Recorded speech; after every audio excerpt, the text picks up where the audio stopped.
way to Chicago today to attend a conference on authoritarianism in the United States. The panel that I'm speaking on asks us to reflect on how the treatment of Palestinians, both in the Middle East but also globally, provides a kind of template or inspiration or example for the growth of authoritarianism in the United States. Something I know a little bit about, and what I wanted to offer was just a couple of paragraphs from that talk with one idea that I think is something we might want to chew on. You know, we often hear that this is a time in the US that reminds people so much of McCarthyism, of a kind of strong use of government surveillance, censorship, creating lists of people who are personas non grata, etc.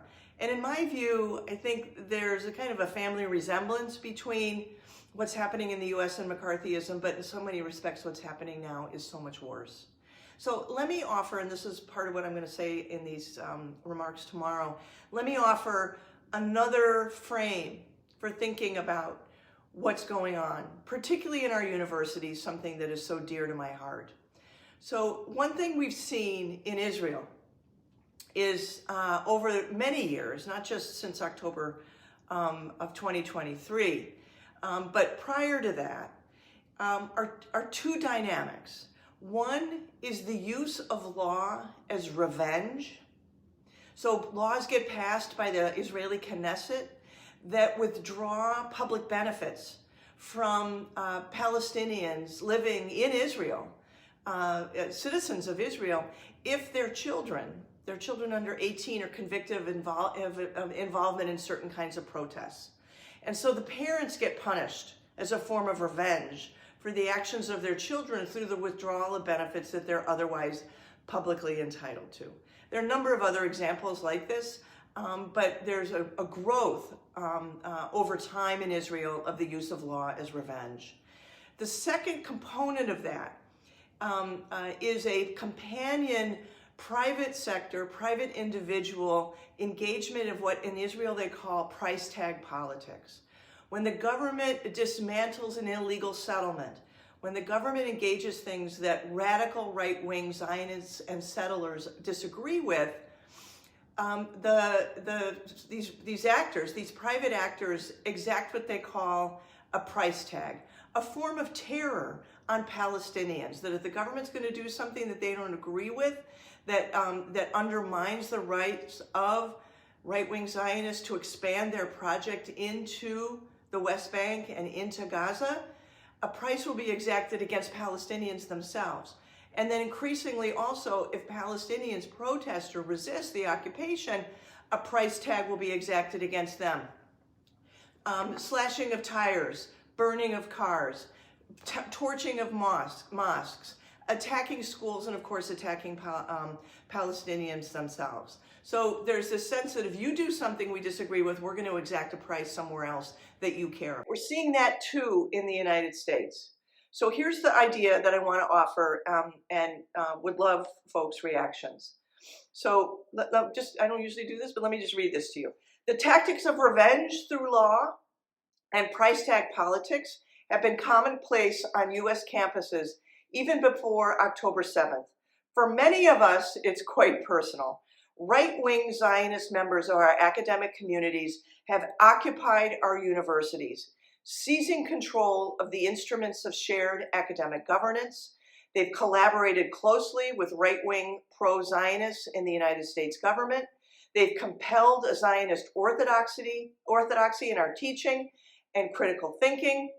They've punished people who voice any form of anti-Zionist views or views that are in any way critical of the state of Israel, and made it clear that we no longer belong at the universities where many of us have held tenure for a quarter century. Just like right-wing Zionist Israeli settlers, our colleagues have used the law to exact a price tag against their enemies and have engaged in private forms of vigilantism. Meanwhile, arguing that our university administrations have been doing nothing to defend Jews on campus. The similarities to the Israeli harassment and persecution of Palestinians have moved me to conclude that these people are on our campuses and that they bear more than a family resemblance to Israeli settlers. And we should start calling them settlers as well and call them by name. These academic settlers seek to steal our university by any means.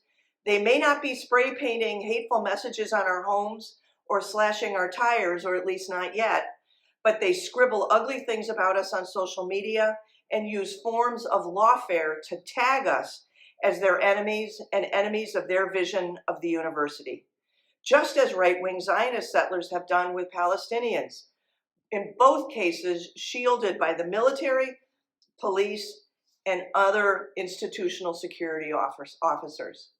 So let's think of this. It feels that way at Columbia, that we're under a condition of occupation, under lockdown, a kind of security-based lockdown, and that it is the settlers who have taken over the governance, the power structures of the university through a combination of law's revenge, the weaponization of Title VI, and then price tag politics by going after, anonymously in most cases, anybody they disagree with and creating a record in the university that follows you then around for having engaged in discriminatory activities or speech or teaching. When prior to, let's say 2 years ago, we understood that to be part of academic freedom, is to have always different views around colonialism, the Middle East, politics and capitalism, call it whatever you want in any context. So that's the idea I'm going to offer tomorrow. Love to know what you think. It's just another way to kind of frame this transition that may complement the turn to McCarthyism as a way to understand and metabolize what has gone so long.